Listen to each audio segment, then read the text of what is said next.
Alors, dans cette vidéo, on va s'intéresser au phénomène d'interférence que l'on peut observer grâce au phénomène de diffraction. Je reprends l'exemple ici de diffraction par un obstacle. Vous voyez que les points extrêmes ici à la surface de la balle se comportent comme des réémetteurs de lumière de façon indépendante et que ces ondes qui sont donc diffractées, à un moment donné en arrière de la balle, elles finissent par se rejoindre, donc par se superposer. Et donc, cette superposition, c'est ce qu'on appelle le phénomène d'interférence. Un bref rappel sur les interférences.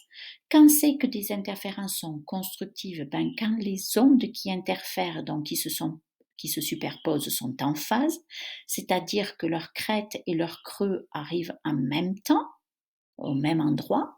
Donc, qu'est-ce qu'on a comme onde résultante? Une onde qui, bien sûr, a la même fréquence et la même longueur d'onde, mais qui a une amplitude qui est la somme des amplitudes des ondes incidentes. Donc, ça veut dire quoi du point de vue de la lumière? Ça veut dire que dans la zone où on a une interférence constructive, on a une intensité de la lumière supérieure à même celle de l'onde incidente.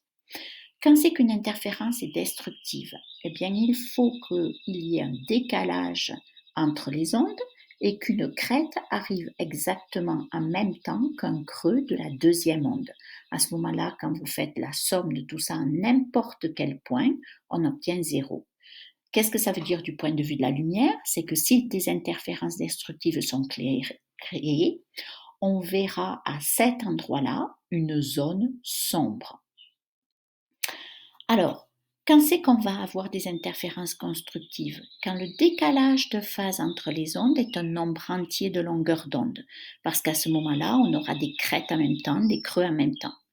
Quand c'est qu'on va avoir des interférences destructives? Quand le décalage entre les deux ondes est un nombre entier, un nombre impair même, de fois lambda sur 2, puisque vous voyez que la différence qu'il y a entre une crête et un creux, c'est la moitié de la longueur d'onde.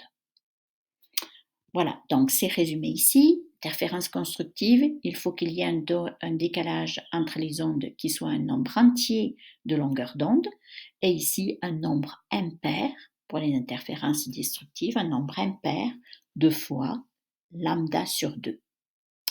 Alors, qu'est-ce qui se passe quand on a une fente, par exemple, qui est de forme rectangulaire et qui laisse passer de la lumière? Donc, la taille de la fente est petite devant la longueur d'onde ou du même ordre de grandeur.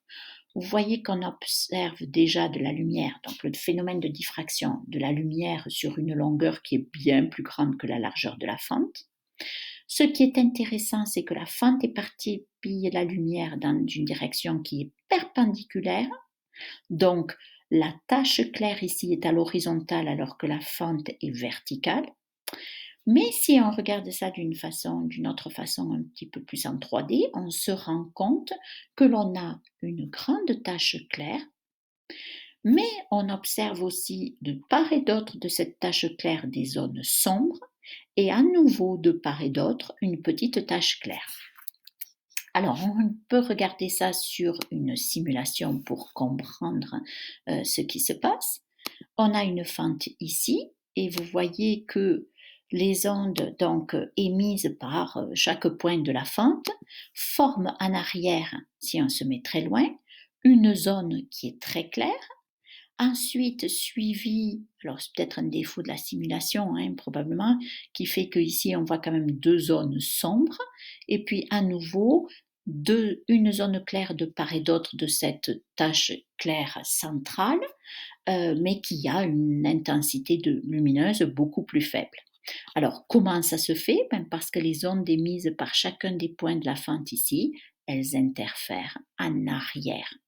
Donc, elles se superposent ici de façon constructive, dans les zones sombres de façon destructive, à nouveau de façon constructive ici.